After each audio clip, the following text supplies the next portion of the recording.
Hey, welcome everyone for the afternoon Dhamma discussion. So, there are a few questions already written. When the question arises in English medium, I will try to deal it in the English. If the question is written in Sinhala, I will go in Sinhala. But anyway, I would like to invite everyone to take part while I am dealing with this with one's own opinion or any other questions. The first one is, can you please explain a bit more about Sati Balaya, power of mindfulness, or force or power? In the Dhamma talk, specifically in the yesterday evening in Sinhala, I took chance trying to explain how the then and there understanding happened, and then and there inspiration or electric kind of understanding happened. For that I cited an example. I would like to repeat it as an answer for this question. When we are trying to be mindful, at the beginning we take a comfortable sitting posture and a neutral object and least amount of distractions. So we apply the mind again and again to that particular neutral object to keep the object face to face with. It is difficult because our mind is rather monkey mind, jumping from one to the other, or rather mad monkey mind. So whenever given neutral object, it becomes very unruly, up to mischief. And therefore, whenever someone gains certain amount of mindfulness, it costs a lot of training, a lot of sitting meditation, a lot of trial and error. And that we simply recognize as mindfulness. There we say keep the mind face to face with the object, or mind is alert, diligent, vigilant, and keeping the object face to face. And when that happens, definitely thoughts are coming, sounds are distracting, and the pains, bodily pains are coming and disturbing. So at the beginning we ward off them and try to keep the face to face. But later you may understand, when the mindfulness gain certain amount of footing, while you are keeping the object face to face, there may be some background thoughts. They are not much making much of a message, but inert kind of thoughts, part and partial thoughts.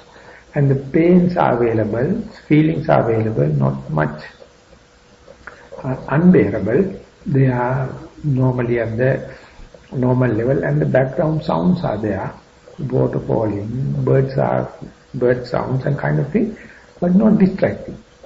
But of course you can understand the object of meditation is there, and the distractive thoughts, pain and sounds are there. They are not prominent, conspicuous, and they are mindfulness become a little harder, mindfulness become more familiar, and sometimes while keeping this kind of a situation, all of a sudden a thought comes and disturb and distract your mind from the primary object, and you keep on wandering off, thinking and daydreaming, fantasizing happen. All of a sudden you come to know you are supposed to be with the primary object.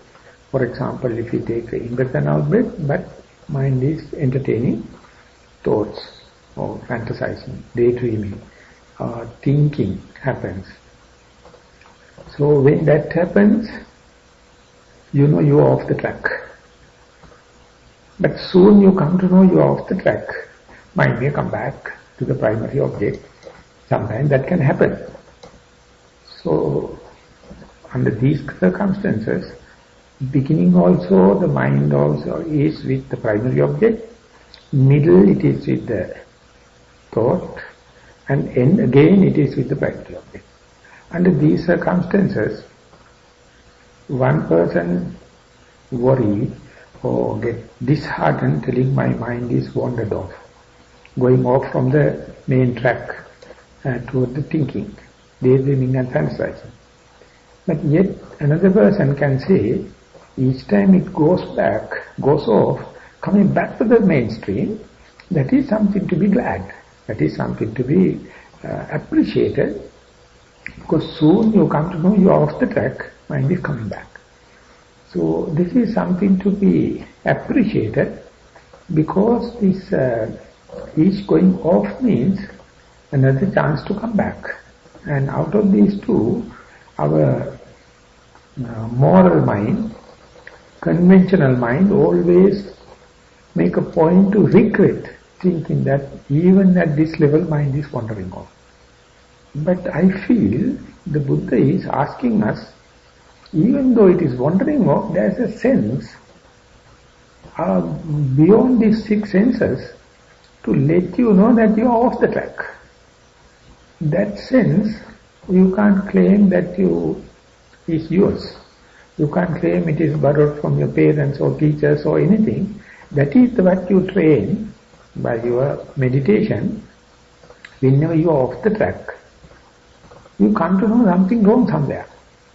That itself is enough, the mindfulness to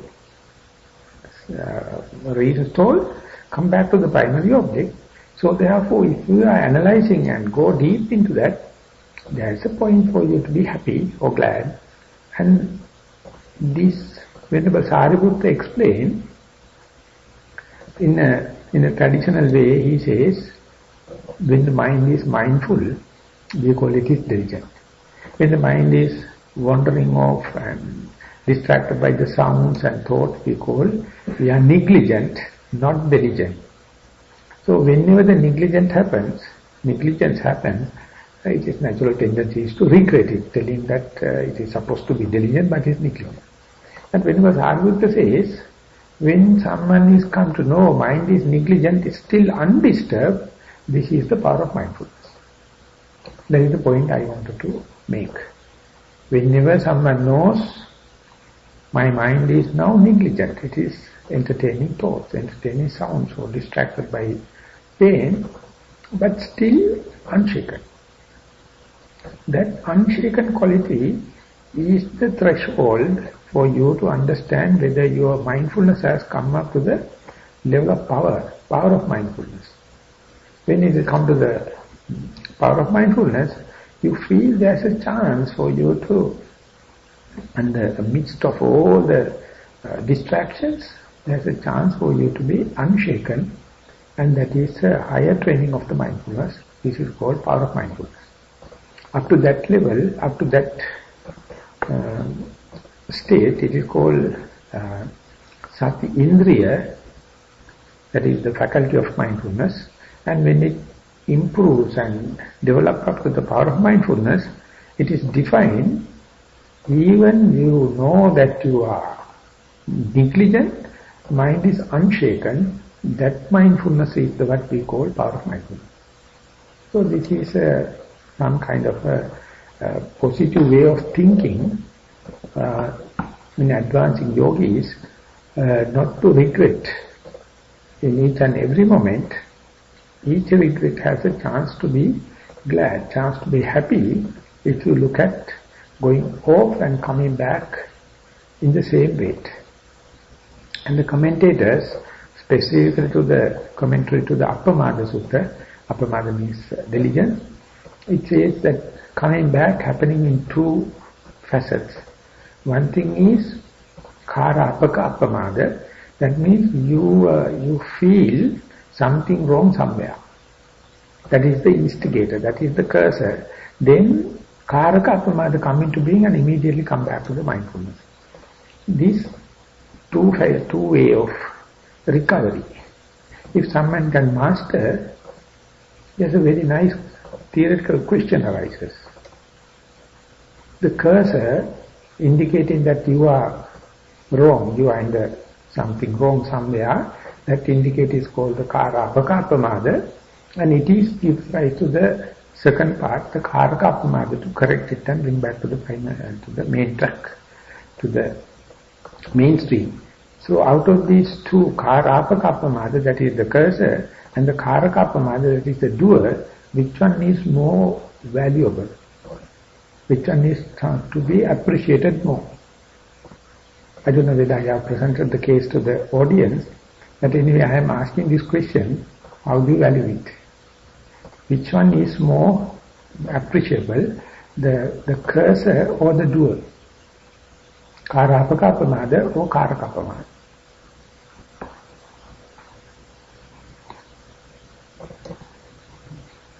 I have made the point clear, first of all. I don't know that my presentation. The cursor.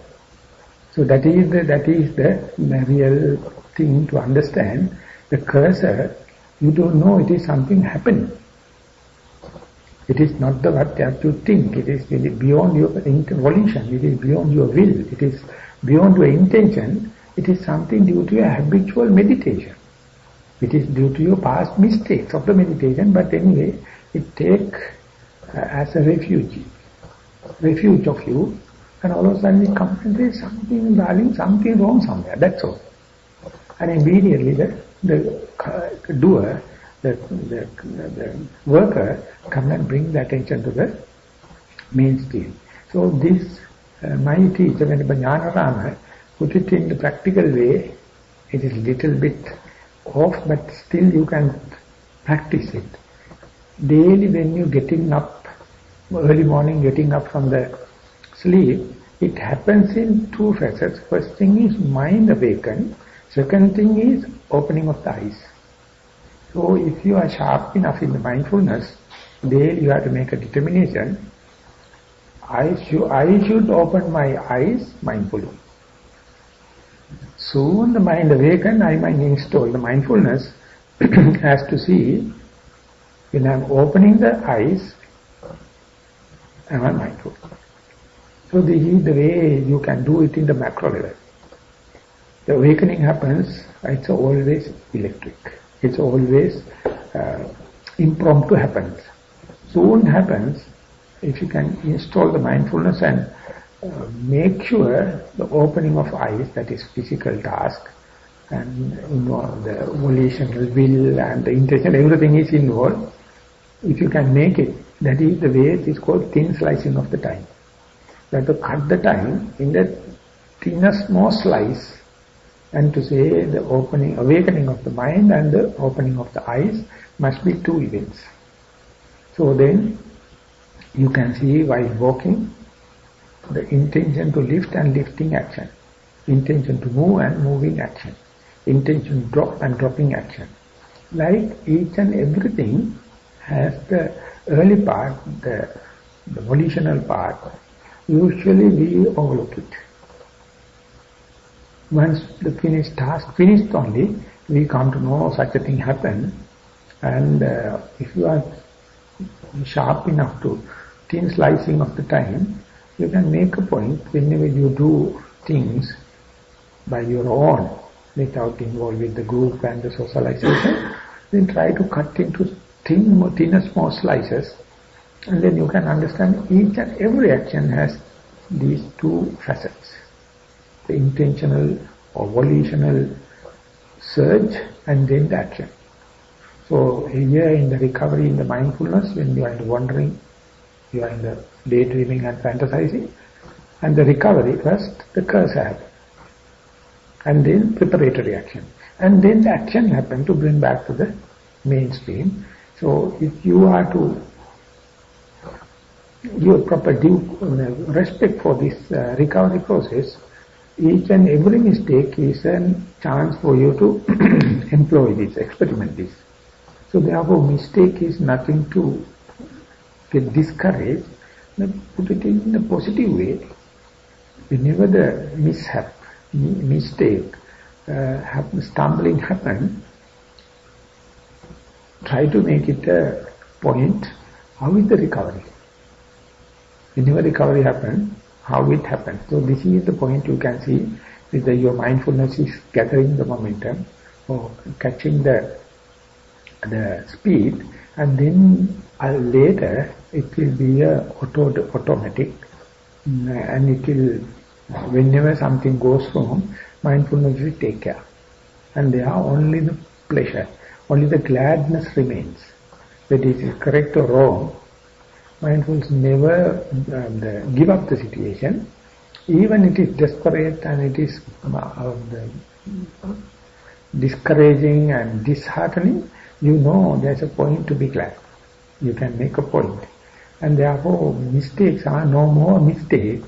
Mistakes become your own the opportunities, chances to see whether mindfulness has come up to the power of mindfulness. So then onward, meditation become a hobby. It is not a task force. It is not a regimentation. Because a certain amount of you have the mindfulness, you ask mindfulness to take care. You just monitor it. Whenever something goes wrong, can the mindfulness be installed? And if it is happening, don't worry about the going off part. Always welcome, always appreciate. After the recovery happens, then you are giving a support for the health of your mind, the benevolent part of your mind, or the well-being of you. Otherwise you are withered off, you will be exhausted, you will be tensed, always complaining, mind is wandering, mind is saying, do no any benefit for you. The moment you see it, you see the bright side of the same phenomenon. And so the question is, if someone is going to die, in a fully concentrated mind, there will be the destiny. So, according to my understanding, death cannot take place in the concentrated mind. It has to come back to the normal senses. Specifically, that has been depicted in the great demise of the Buddha, because everyone was desperately waiting, because Buddha has given. Next day, early morning, this thing happened. And all of a sudden his breath stops. And then everyone assumed that is the time he is passing away. But the Venerable Anuruddha was looking through his divine eye. He saw the Buddha at that time was in the fourth jhana. In the fourth jhana, breath is so subtle, no one can feel it. But still, he is not dead yet. And then he asked others not to make any row because he is in the fourth jhana. And then he observed coming back to the third jhana, second jhana, first jhana, and then relinquishing the jhanic concentration, he come to the normal senses just before the great passing away. That is one indication that under the concentrated situation, the death cannot take place. So then, if there is no question, we can sum up the session and go for walking meditation.